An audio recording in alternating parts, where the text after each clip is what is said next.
Salut les mecs, aujourd'hui une nouvelle vidéo et nouveau débrief. Aujourd'hui, débrief de ce derby de la Côte d'Azur entre l'OGC Nice et l'AS Monaco, c'est parti.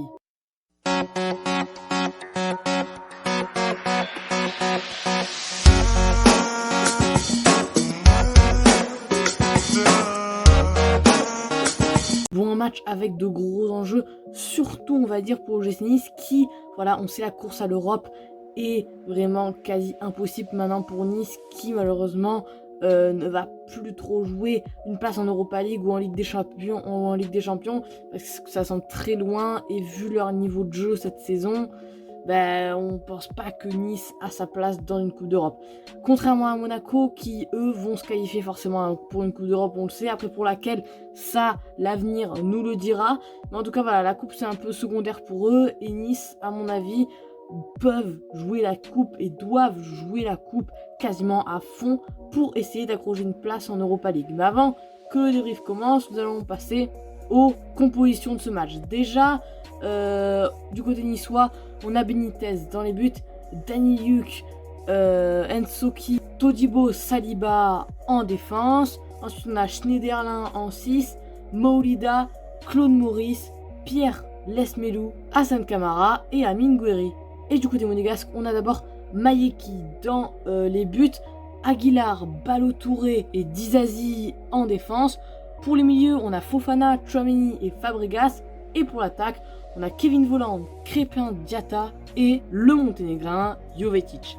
Donc maintenant les mecs, pour les enjeux du match, comme j'ai dit tout à l'heure, c'était un match ultra important.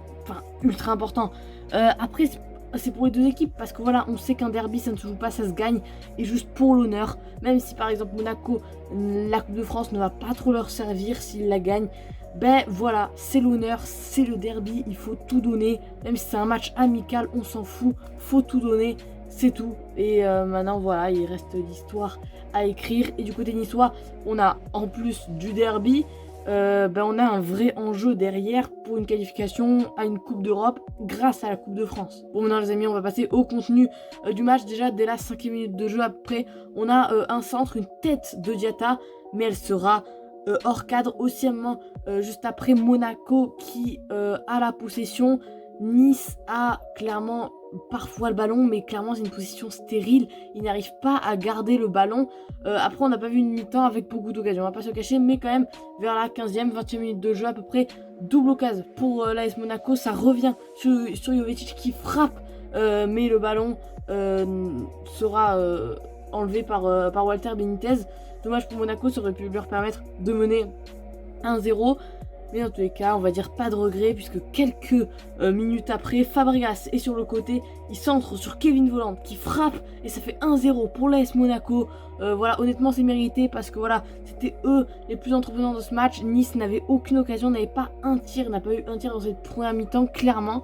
Donc c'est normal selon moi, surtout que Monaco avait clairement la possession. Nice parfois avait la balle mais ils n'arrivaient pas à faire 3 passes, ils perdaient le ballon et quelques minutes après voilà, on va voir en plus la blessure malheureusement pour l'AS Monaco de Tchouaméni.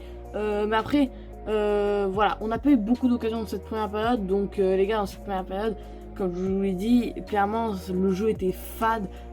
Monaco a essayé de proposer du jeu, mais bon, Nice n'était pas fou, donc finalement ça rendait pas un super spectacle. En tout cas, le derby de la Côte d'Azur ne tient pas toutes ses promesses. Et les gars, à l'entame de cette seconde période, honnêtement, ça va être chiant. Il va y avoir aucun jeu, aucune action, ça va être chiant. Ça va être chiant, mais première occasion pour Nice, hein, enfin, on va dire. Donc c'est Ensoki qui met un super petit pont d'ailleurs à Aguilar au passage, qui la met à Claude Maurice qui frappe, mais ça va être contré, voilà, dommage. Nice pour sa première occasion aurait pu marquer. Aussi Fabregas va avoir une enroulée super, va faire une enroulée super, mais ça va passer à côté du but. Dolberg rentre et Dolberg est intéressant et va même frapper sur le poteau de la cage de Madjeki, voilà. Et d'ailleurs les gars, ce Madjeki, qu'est-ce qu'il prenait du temps à dégager. Franchement, il prenait du temps, il jouait la montre. Alors gros, c'est un derby, surtout que t'es Monaco, t'es supérieur à Nice, pourquoi tu prends ton temps? Et d'ailleurs les mecs, je voudrais revenir sur un truc avec vous. C'est la combativité de Nice. Parce que clairement, Nice, dans ce match, il n'y a pas eu d'agressivité.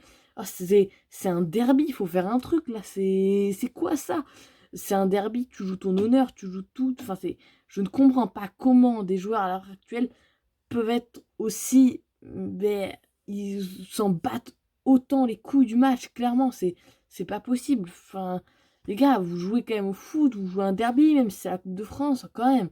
Franchement, c'est n'importe quoi. Monaco a montré quand même plus de choses, honnêtement. Et voilà. Bref, les amis, c'est la fin de ce débrief sur le contenu du match. Maintenant, on va passer au top et au flop. Dans les flops, bon, je sais pas, je pourrais peut-être mettre par exemple Danny Luke, Schneiderlin, que j'ai pas trouvé super bon. Et voilà, à peu près. Mayeki aussi, il a été un peu chiant, honnêtement, dans ses dégagements. Euh, pour les tops, Fabregas, j'ai bien aimé. Kevin Volland a marqué. Et à mon avis, c'est tout. Crépin Diatta.